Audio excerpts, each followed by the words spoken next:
Hai hai hai Sobat PMK, saat ini kalian sedang berada di podcast MedTalk, Medical Talk, Deputi Bidang Koordinasi Peningkatan Kualitas Kesehatan dan Pembangunan Kependudukan Kemenko PMK. Membangun kesehatan, menciptakan masa depan.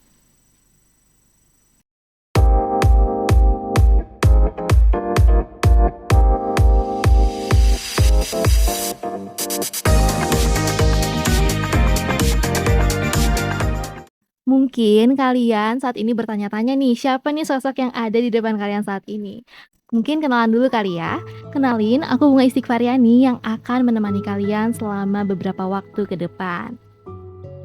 Pada podcast kali ini tentu aja bakal ngebahas informasi yang saat ini jadi perbincangan di kalangan masyarakat, yaitu tentang kesehatan mental. Tentu di sini aku nggak sendirian, tetapi bersama narasumber hebat, di mana ia adalah seorang dokter dan juga seorang akademisi dan juga seorang ibu yang menjabat juga nih sebagai asisten deputi pelayanan kesehatan, yaitu saat ini kita sedang bersama Dr. Nia Reviani MAPS. Halo Ibu. Ya, hai Bunga. Assalamualaikum. Waalaikumsalam. Ibu gimana Ibu kabarnya Bu? Baik, alhamdulillah sehat. Puasanya lancar Ibu? Alhamdulillah. Gimana Bu perjalanan ke sini tadi sebelumnya? Ya, baik. Ya cukup ini ya, cukup sedikit drama karena tadi pagi saya memang harus melakukan bimbingan. Tadi yang tadi disampaikan Bunga, saya sedang menyelesaikan program studi S3 di IPB, jadi saya mengambil ilmu keluarga dan topik ini memang nanti mungkin berhubungan banyak ya dengan apa yang sedang saya jalani di program studi dan tentunya dengan jabatan yang saat ini sedang saya emban. Oke, nah Sobat PMK penasaran banget gak sama topik kita kali ini? So, stay tune di MedTalk, Medical Talk, Deputi Bidang Koordinasi, Peningkatan Kualitas Kesehatan dan Pembangunan Kependudukan, Kemenko PMK.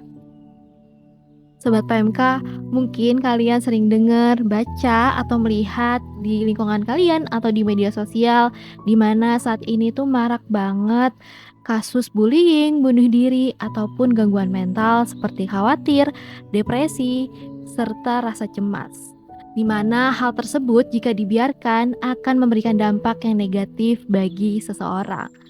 Seperti penurunan kualitas hidup ataupun peningkatan resiko kematian di Indonesia. Nah dok, dari fenomena tersebut nih dok, aku mau nanya, pandangan dokter terhadap fenomena tersebut gimana sih dok? Ya, baik, terima kasih. Ketika bicara kesehatan mental, kita harus tahu bahwa kesehatan itu banyak aspek, fisik dan mental. Kalau fisik kita tahu, kalau kita lagi nggak enak badan, kita sakit, kita jatuh, kita luka, kita tahu, oh iya kita harus obati. Tapi kalau mental, ada orang yang bisa bercerita, I'm not okay, I need help. But ada juga yang tidak. Dan ketika bicara kesehatan mental ini, kita tahu bahwa sehat mental, fisik, jasmani, dan rohani ini adalah satu klaster yang tidak bisa kita pisahkan satu sama lain. Tadi Bunga sampaikan, ini bagaimana sih dok kita menyadari bahwa kita ini punya kesehatan mental. Pastinya kita harus tahu diri, tahu potensi diri kita. Capek istirahat, mau makan berarti kita harus berusaha, mau masak, mau ke dapur, atau mau membeli online food. Lalu juga kita tahu bahwa ketika kita punya pressure terhadap sesuatu hal, contoh kayak saya bekerja, ya pasti ada pressure dari pimpinan, pressure how to handle, how to finish my job at the exact time. Lalu sebagai tadi disampaikan saya juga student, kalian juga masih student, ini kalian pasti mempunyai pressure bahwa harus mengerjakan tugas secara on time, harus mendapatkan nilai bagus. Dan anak-anak zaman sekarang nih, saya tahu sekali nilai is everything gitu kan, A is everything. Padahal at the end of the day, I just wanna say that A, ya kita bangga dapat nilai A, but how you implement that A? Seperti saya mengambil ilmu keluarga, saya melihat bagaimana hubungan keluarga saat ini ketika ada keluarga yang mengalami gangguan mental. Tidak banyak keluarga yang aware kalau misalnya ada anaknya. Ini saya sendiri pernah mengalami satu fase di mana anggota keluarga saya mengalami mental breakdown. Cuman karena dia dibully, dia menguasai bahasa Inggris yang lebih mumpuni dibanding teman-temannya, dia dibully. Ternyata dia tidak bisa menerima. Kita lihat bahwa ternyata dia anak yang tinggi, besar, ganteng, pinter, cantik, tapi ternyata begitu society-nya, begitu lingkungannya ini membuli dia tidak se-strong enough, dia tidak sekuat itu. Dan awareness dari kita semua, terutama remaja nih, kalian kan adalah remaja-remaja akhir ya, yang mau tamat, yang mau sedang memulai pendidikan S1. Kita tahu bahwa tidak mudah beralih jenjang dari SMA ke perkuliahan. Kita tahu bahwa ya kalau di SMA kita tahu kita pakai seragam, kita ada aturan. Kalau di perkuliahan kan kita tahu kita harus mengerjakan tugas sendiri, kita harus berkomunikasi dengan lingkungan sekitar, berkomunikasi dengan dosen. Kalau di sekolah, kalau anak-anak pelajar mereka hanya berkomunikasi dengan beberapa guru. Tapi kalau kita sudah masuk ke dalam tahap perkuliahan, ada beberapa orang yang memang tidak bisa kita kecilkan, dosen. Dan dosennya kan masing-masing dosen berbeda.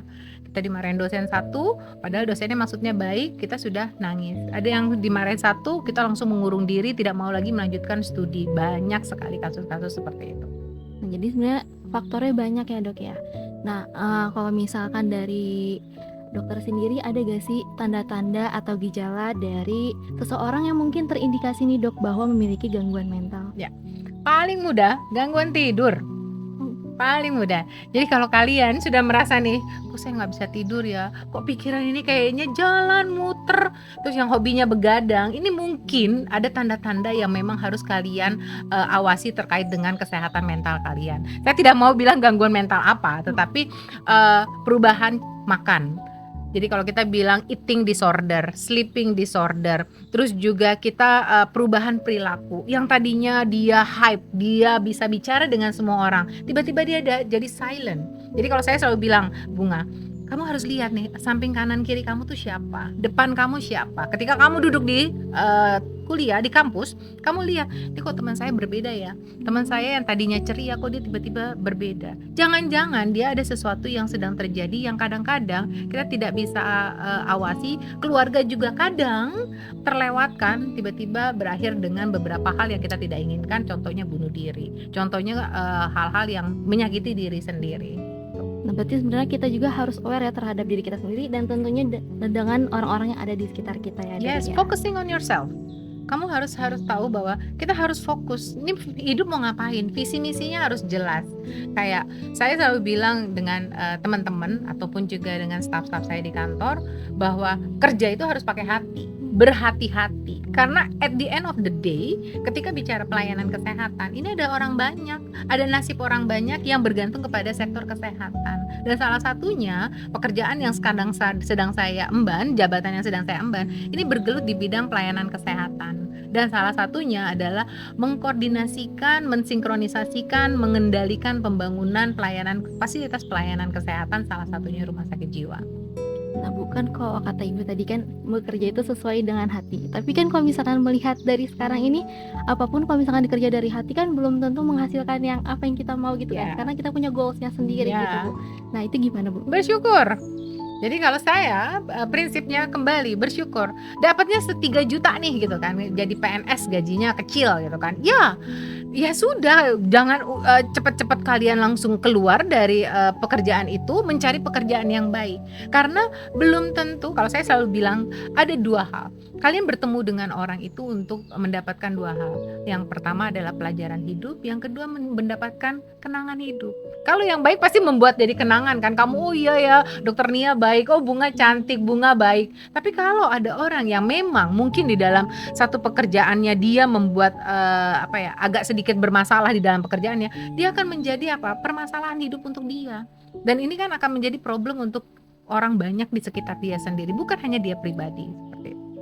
Nah Bu, kalau misalkan tadi lingkungan kerja mungkin ya, kan terkadang orang melakukan sesuatu tuh biasanya pressure dari keluarga sendiri, itu gimana tuh Bu? Yes. Dan bahkan keluarganya kadang-kadang nggak, ya itu kan tanggung jawab kamu gitu misalkan. Ya, saya sudah berkeluarga, saya punya anak, dan ini sebenarnya cermin diri sendiri. Jadi mungkin banyak keluarga yang tidak terbuka. Jadi keluarga yang memang tidak hanya berpikir bahwa ayah ibu itu harus bekerja, mencukupi semua kebutuhan untuk anak-anaknya. Tetapi ada satu yang terlupa bahwa anak itu membutuhkan sentuhan. Jadi kalau saya sendiri mencontohkan, saya tidak mau mencontohkan orang lain. Mungkin cara saya juga tidak bisa diaplikasikan di semua orang. Tetapi saya berusaha secapek apapun, semalam apapun, saya berusaha untuk menyentuh anak-anak saya. Saya berusaha untuk tahu. Paling tidak saya tahu, oh iya si abang ternyata ada perubahan makan. Oh si adek ini ternyata ada perubahan tidur, ini jadi tukang begadang. Ini ternyata ada apa. Lalu ajak bicara. Bicara yang paling terbaik adalah bicara dari hati ke hati oleh keluarga. Kalau anak laki-laki biasanya dekatnya dengan ibu. Kalau anak perempuan biasanya dekatnya dengan ayah. Dan ini memang harus disadari, saya memohon kepada seluruh keluarga, biasanya ayah bunda yang mempunyai anak, jangan capek atau jangan lelah untuk merangkul anak-anaknya.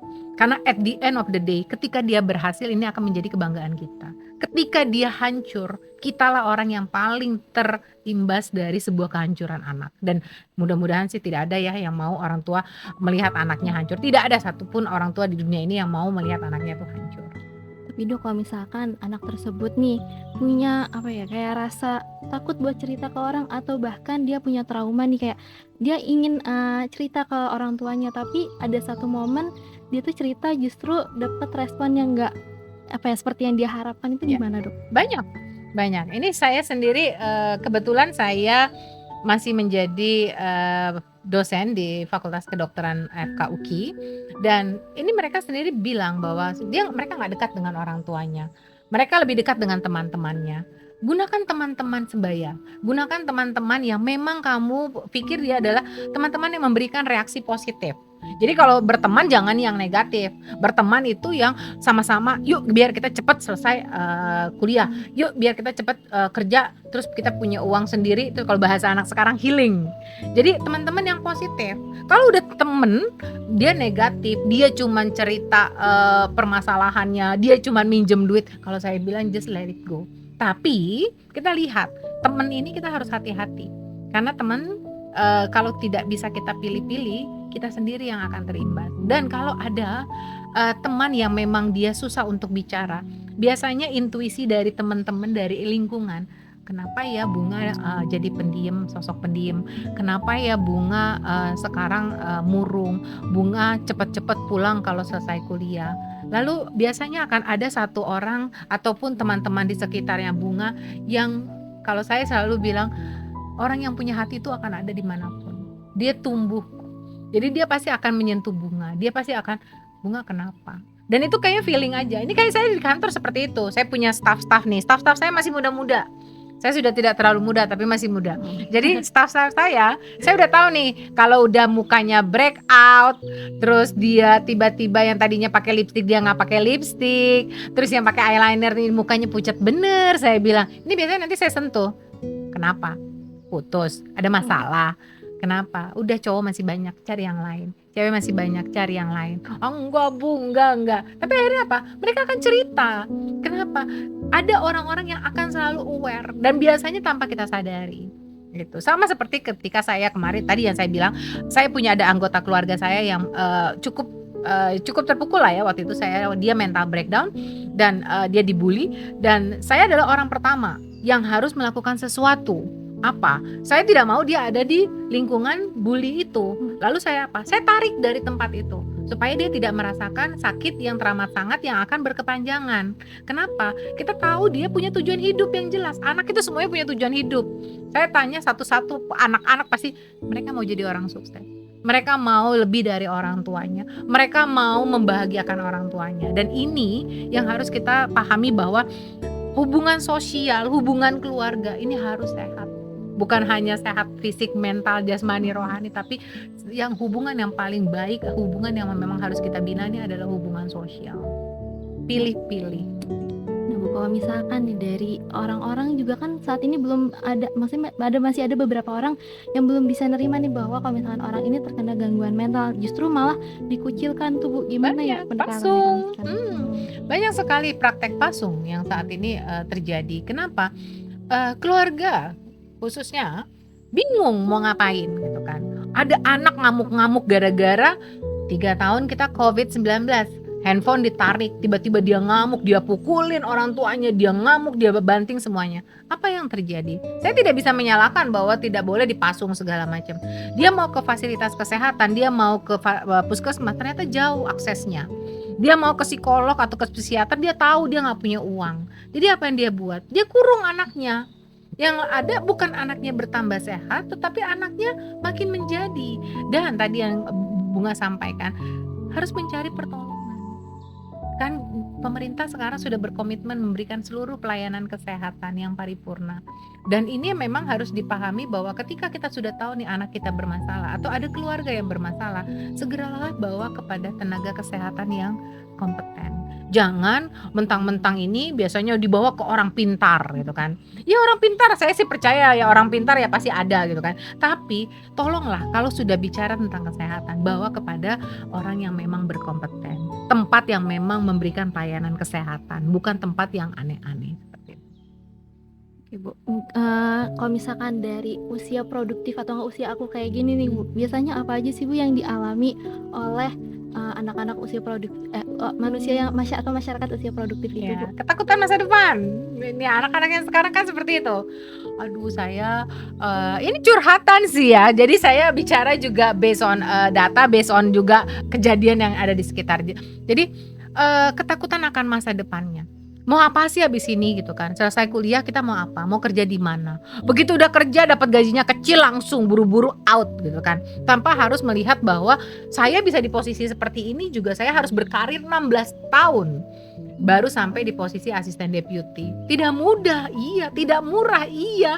Saya harus mengecilkan keinginan-keinginan yang tidak saya inginkan. Contoh misalnya, kadang kan ada orang-orang yang mungkin di level dia dokter, dia spesialis, dia punya uang yang berlebih. Tapi saya saat itu memutuskan untuk jadi PNS. Lalu apa? Bertahan. Karena ternyata itu hidup itu kayak roda, berputar. Kadang di atas, kadang di tengah, kadang di bawah. Tetapi percaya, kalau kalian bisa memaknai rasa bersyukur saat ini, oh ya saya sudah mau selesai, insya Allah saya mau mencari pekerjaan, saya mau banyak bersyukur, saya banyak untuk melihat potensi-potensi diri kalian, dan tentunya punya ukuran diri. Kalau capek istirahat, kalau lapar ya makan, kalau ngantuk ya tidur, jangan dipaksain. Kadang-kadang kan kita nggak, ya kayak ya banyak orang yang melihat bahwa oh ya kita harus over, diri kita tuh bisa kita ini. No, diri kita tuh punya limitasi, punya limit, punya batas tertentu. Sama seperti ketakutan. Ketakutan itu ya saya juga pasti takut lah gitu kan. Ini habis ini saya nanti mau kemana ya masa depan, pasti. Anak-anak yang namanya anak ya, peralihan dari anak menjelang remaja. Remaja dibagi 3, awal, tengah, akhir. Kalian adalah remaja akhir. Remaja akhir yang mau masuk ke fase dewasa, nggak siap, ya kan? Sekarang tinggal minta mama, papa, minta uang. Tapi setelah ini, you have to own your money. You have to love yourself. Satu kuncinya, cintai dulu diri kalian. Kalau baru kalian mau mencintai orang lain. Gitu. Nah dok, ada gak sih upaya nih yang dapat kita lakukan nih agar nih orang yang terkena indikasi gangguan mental ini dapat teratasi dengan baik? Ada.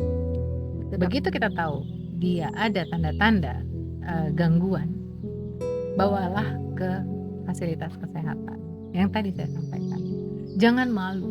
Kadang orang-orang itu malu ketika dia ngamuk-ngamuk anaknya, ketika anaknya self harassment, mukul-mukulin, jedotin kepalanya ini, lalu dia mengurung anaknya. No, bawalah kepada fasilitas kesehatan, tenaga kesehatan. Memang pemerintah menyiapkan prevention, pencegahan dan promotion, tetapi juga kita nggak bisa mengecilkan pengobatan. Butuh obat, butuh pengobatan, karena tidak mudah. Tahapan-tahapan. Jadi kalau misalnya yang namanya gangguan mental ini kan beda-beda antara satu orang dengan orang yang lain. Mungkin kalau saya patah hati saya paling cuma nangis, tapi kalau orang lain mungkin dia bisa bunuh diri, dia bisa menyakiti orang lain, dia bisa revenge mechanism, beda-beda. Jadi memang paling tepat adalah kita seeking for help, mencari pertolongan. Dan pertolongan yang terbaik itu adalah pertolongan kepada tenaga kesehatan yang kompeten ataupun juga pelayanan, fasilitas pelayanan kesehatan. Kalau di kita di pemerintah menyiapkan puskesmas dulu. Lalu ada rumah sakit yang bisa memberikan layanan psikiater, layanan psikologi. Lalu kita juga ada layanan rumah sakit jiwa, di mana pasien-pasien yang membutuhkan rawat inap, membutuhkan intensive care, kita bisa pindahkan ke rumah sakit jiwa. Jadi jangan melihat bahwa kita pergi ke rumah sakit jiwa, lo berarti gangguan, lo berarti mohon maaf gila gitu. Tidak. Banyak orang yang lagi tes MPPI, tes kejiwaan kan maunya bisa dilakukan di rumah sakit jiwa. Jadi stop stigmatize when people are sick. When people are dealing with mental health disorder, you have to deal that kalian harus ingat bahwa they need help. Dia nggak mau seperti itu. Dia kalau bisa memilih dia nggak mau. Tapi kan beda-beda antara Bunga dengan Nia dengan teman-teman yang lain.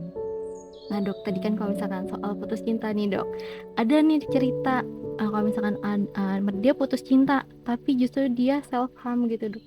Sebenarnya penyebabnya apa sih dok? Apakah dia kurang kasih sayang dari lingkungan sekitarnya atau kayak gimana sih Banyak dok? aspek, Nak. Banyak aspek. Jadi yang self harm ini ya mudah-mudahan jangan ada lah ya. Yang pertama, you have to love yourself before you love someone else. Harus cinta diri kalian dulu. Apa-apa Jangan cinta ke orang lain dulu gitu. sebelum kamu mencintai orang lain. Atau kalau saya selalu bilang, cintai keluargamu dulu deh, mama papamu dengan baik, baru kamu mencintai orang lain. Kenapa?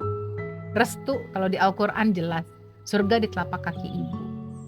Mau apa-apa, dulu kalau mungkin ada di antara kalian kalau ujian gitu kan nggak belajar, mah doain ya mah salat ya mah doain saya yang ujian. Saya juga seperti itu gitu kan.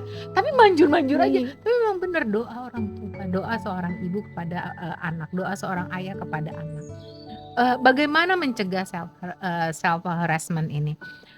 Kamu harus tahu bahwa dirimu tuh berhak bahagia, dirimu berhak dicintai, dirimu berhak untuk tidak disakiti.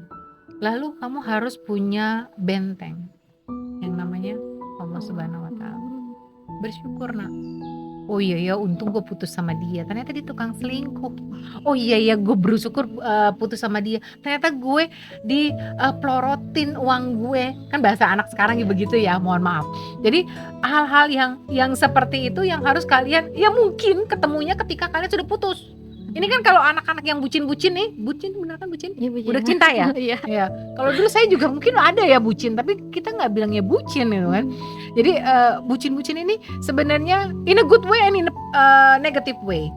Jadi in a bad way and in a good way. In a good way kita care. Kita tahu bahwa pasangan kita, oh iya dia sukanya makannya ini, oh kita beliin.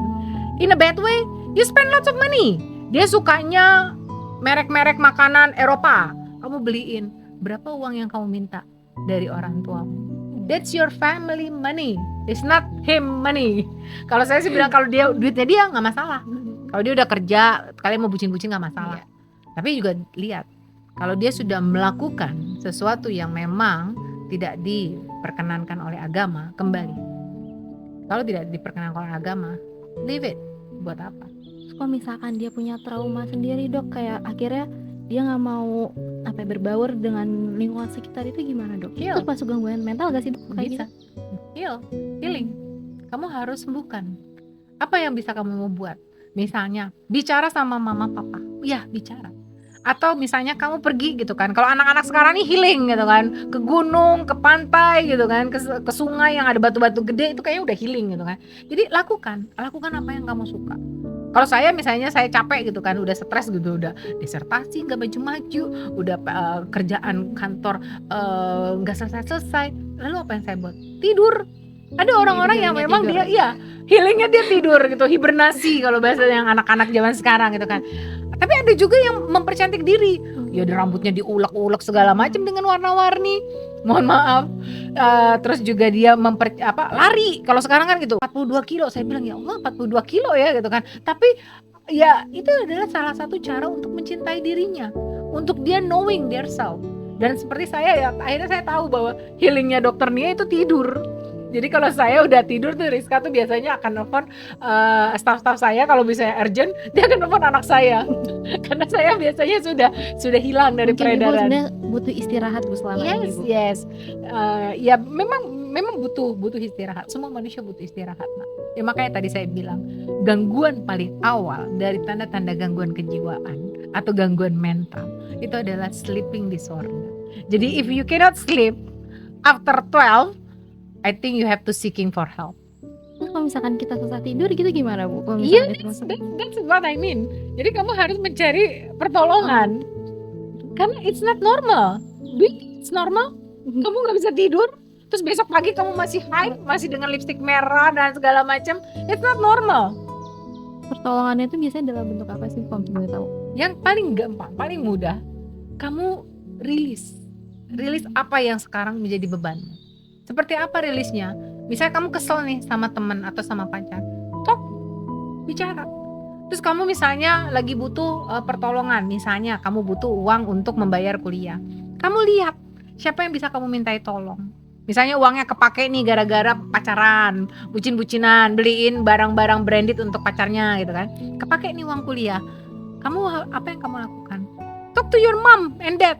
Say sorry mommy, daddy, I'm so sorry that your money I use for this. They will be upset for 1 hour. But after that, mereka pasti akan ya udahlah nak, ini uangnya ya. Udah ya nak ya, sekolah ya yang bener ya nak ya, jangan aneh-aneh. That's orang tua. Tapi Dok, kalau misalkan kita nih susah nih ngungkapinnya, kalau misalkan kita tuh lagi ada masalah tuh kenapa sih Dok? Cannot. You have to force yourself. The sky is the limit. Force yourself to speak up. You need help. You said it. Mom, I need help. This is not right. Mom, I think I need to go to doctor. Saya nggak bisa tidur Mom berhari-hari. I need medicine. I need something to make me sleep. Go ahead. Dan itu harus dilakukan karena memang nggak bisa. Ini kita contohkan sleeping disorder tadi ya. Eating disorder aja. Stres nih ngerjain disertasi dokter Nia, makan terus segala macam. Lalu saya mikir, ya Allah ini berat badan gak bisa dikontrol lagi. Udah mulai back pain, udah mulai cepet capek naik tangga. Lalu apa yang saya buat? I cure myself. Nia, this is not right. You have to reduce your weight. Kamu harus, kalau bahasa sekarang diet. Tapi dietnya yang sehat. Bukan diet berarti gak makan. Kalau yang sekarang kan diet gitu kan, minum obat-obat yang mempercepat atau melangsingkan. Diet yang paling hebat, diet yang paling bagus yaitu olahraga. Diet yang paling bagus yaitu defisit kalori. Ya kalau kalian masih makannya 6 kali sehari, jangan harap kalian defisit kalori. Ya kan? Saya mau sebutin makanan-makanan kesukaan saya, tapi saya nggak tega karena masih saya makan. Berarti Seperti pola hidup dan pola makan juga terpengaruh ya Dok sebenarnya sama gangguan Yes. kesehatan mental itu. Ketika kita bicara stres saja nih, itu pasti akan terpengaruh. Ya tadi kita contohkan misalnya stres karena nilai kita jelek dari teman. Nilai dipampang nih kan, habis ujian nilai dipampang. Kok Bunga nilainya lebih kecil ya dari saya? Kok Bunga, dia senang. Tapi Bunga, kok dia nilainya lebih tinggi ya dari saya? Bunga langsung mental breakdown, langsung drop, langsung sedih. Lalu apa yang kamu harus buat? Kamu harus bersyukur. Oh iya ya, masih mending saya dapat nilai amin daripada saya dapat nilai B, seperti itu. Atau masih mending saya lulus daripada saya tidak lulus, ya kan?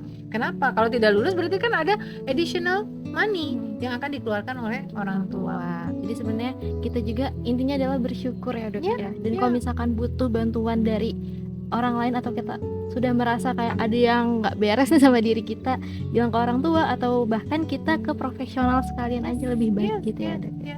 Dan semua fasilitas itu terbuka, nak. Terbuka. Puskesmas yang punya BPJS Kesehatan free untuk seluruh masyarakat Indonesia. Bisa. Tapi kadang-kadang orang untuk mengakses ketika dia punya gangguan mental malu.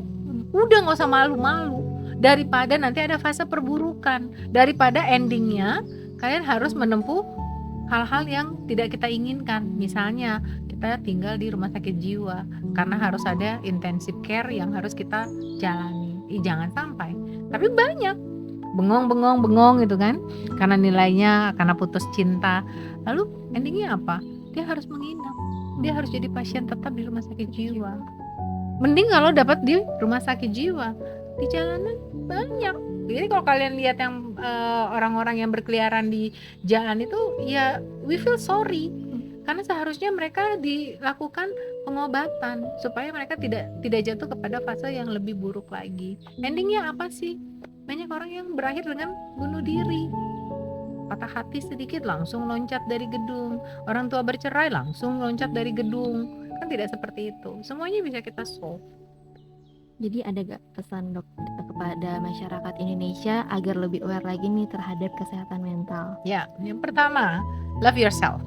Cintai diri kalian dulu seoptimal mungkin. Lalu ketika kalian merasa something is not right with me, I need help, jangan pernah malu untuk meminta pertolongan. Pertolongan pertama yang paling dekat adalah dengan keluarga. Talk to your family. Mom, Dad, I think I'm not okay. Mom, Dad, I think I have to talk to you. Harus bicara, harus berani bicara. Kenapa? At the end of the day, yang akan loss, a big loss, itu adalah keluarga. Ini dari ilmu yang saya sedang pelajari.